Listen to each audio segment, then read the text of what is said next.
지치고 고민하며 살아가는 우리를 주님의 숲에 불러주시고 오늘 안식일이니 내 품 안에서 쉬어라 말씀해 주시니 감사합니다. 주의 말씀 앞에서, 주의 사랑 앞에서 답을 발견하고 새 힘을 얻어 지혜를 얻어 세상을 향해 더욱 힘차게 나아가는 은혜를 주옵소서. 예수님의 이름으로 감사하며 기도합니다. 오늘 말씀의 제목을 코웃음의 끝, 우리 옆 사람을 향해 코웃음 한번 쳐봅시다. 영어 제목으로는 Repentance Reminder, 회개를 기억하게 하는 것이다 라는 거죠. 박지성에게 없는 것 뭘까요? 이영표가 축구 경기장 잔디 위에 섰을 때 이영표에게서 찾아볼 수 없는 것, 정준하 선수에게서, 양희찬 선수에게서 찾아볼 수 없는 이 사커 필드 위에서의 모습, 그것은 코웃음입니다. 진지하거든요. 진지한 선수들은 결코 자기의 기회에 주어진 시간 안에 긴장의 끈을 놓지 않기 때문에 끝날 때까지는 결코 코웃음 치지 않습니다. 그런데 지금 이 세상에 어떤 면에 가득한 듯 보이는 것이 바로 이 코웃음입니다. 어떤 면에서는 그냥 시니컬하게, 어떤 면에서는 그저 가볍게 살아가는 모습이 지금 이 세상에 가득한 것 같아요. 오늘 본문에서 코웃음을 볼 수 있습니다. 제일 시리어스하게 사는 듯 보였던 바리새인들이 코웃음을 치고 있습니다. 무엇에 대한 코웃음이죠? 그것은 예수님이 하신 이야기, 예수님이 전해주시는 하나님의 말씀, 그리고 예수님 자신에 대해서 코웃음 치는 것이라고 본문이 말해주고 있습니다. 1절부터 13절까지 우리가 지난주에 하나님의 말씀 속에서 경청했던 내용, 그것에 대한 코웃음입니다.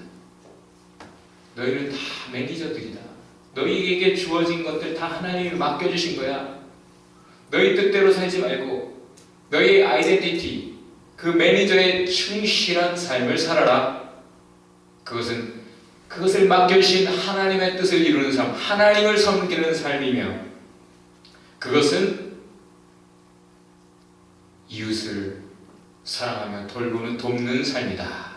그런데 이 모든 하나님의 말씀을 콧등으로, 귓등으로 듣고 있습니다. 진지하게, 심각하게 주님은 진리를 전해주기 위해 그 먼 길 하늘 보좌를 버리고 사람에게까지, 우리에게까지 찾아오셔서 전해주시는데, 그 말씀에 대해서 남모르게 살짝 코웃음 치던 바리새인들이 오늘은 노골적으로 코웃음을 과감히 예수님을 향해 쏟아놓고 있습니다. 그럼에도 불구하고 다수의 사람들, 군중들은 이들의 거짓됨을 눈치채지 못하고 있습니다. 예수님도 아십니다. 너희가 사람들 눈앞에서는 존경을 받고 있구나. 이 세상에는 존경받는 똑똑이들이 많이 있습니다. 그런데 너희가 사람의 눈을 속였을지 몰라도 하나님은 못 속인다. 사람의 눈앞에서 잠깐 성공적으로 완벽한 연기를 해서 자신을 의롭게 드러냈지만, 그래서 많은 사람들이 그들을 존경해 마지 않고 있지만, 하나님의 눈앞에서 그들은 가증한 죄인들이다. 가증한 죄인들이다 라고 예수님이 분명하게 말씀하십니다.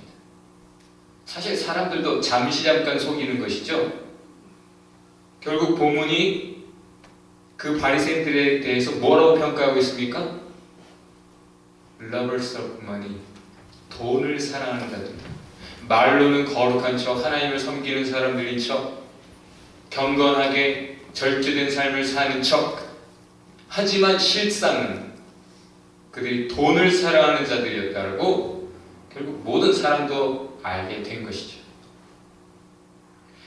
자기 욕심 때문에 하나님의 말씀에 대해서 코웃음치는 이 사람들, 자기 욕심을 붙잡고 가는 사람, 그것을 놓지 않는 사람은 결국 진리에도 코웃음, 예수님에게도 코웃음, 하나님께도 코웃음, 그 어떤 것이든지 자기의 욕심에 상실되는 어떤 것을 말하거나 제시하는 그 어떤 존재든지 거기에 코웃음치게 되어 있습니다. 사실 이 종교 지도자들은 시리어스한, 심각한 크리미널스, 범죄자들이었습니다. 그러나 예수님이 하시는 말씀, 너희가 스스로 justifying, 자기 합리화를 하고 있구나. 너희가 율법을 들먹이며 위법하고 악행을 하면서 율법의 이름으로, 하나님의 이름으로 너희가 연기하고 있구나. 그래서 그들에게 주어진 이름 hypocrites, 위선자들아, 연기자들아 하는 것이죠. 복음과 은혜조차 코웃음치는 율법주의자들. 사실 율법을 그렇게 깊이 들여다본 이 바리새인들, 종교 지도자들은 알고 있습니다.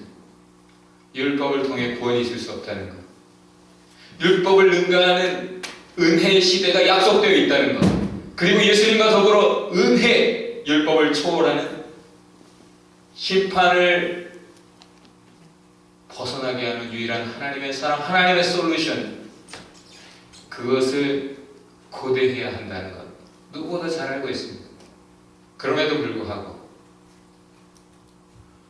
주어진 복음과 은혜, 이제 약속된 그것이 성취되어서 예수님으로 더불어 복음이 선포되고 은혜가 외쳐지고 있는데 거기에도 코웃음치고 있습니다. 그러면서도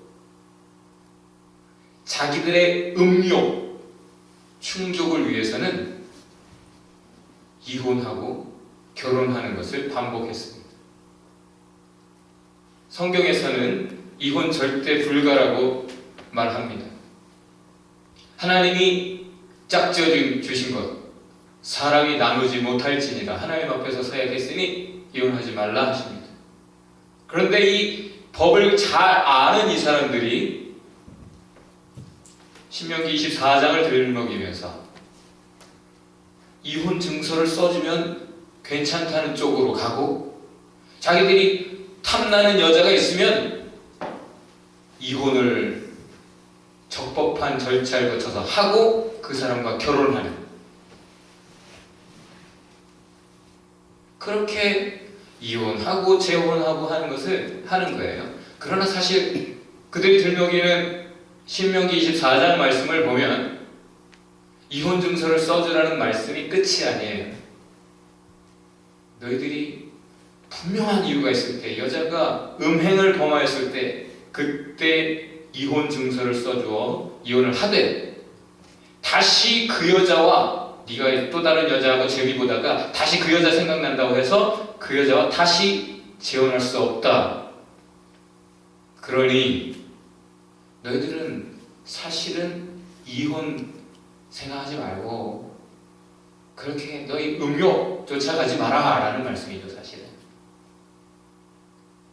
주님의 거룩한 법, 은혜의 시대가 왔고 은혜의 복음이 외쳐진다 해서 구약 율법은 다 버려진 것이 아니에요. 예수님이 오늘 하시는 말씀, 천국 복음, 은혜의 복음은 오히려 구약을 능가하는 더 강력한 절대적인 하나님의 기준을 요구한다.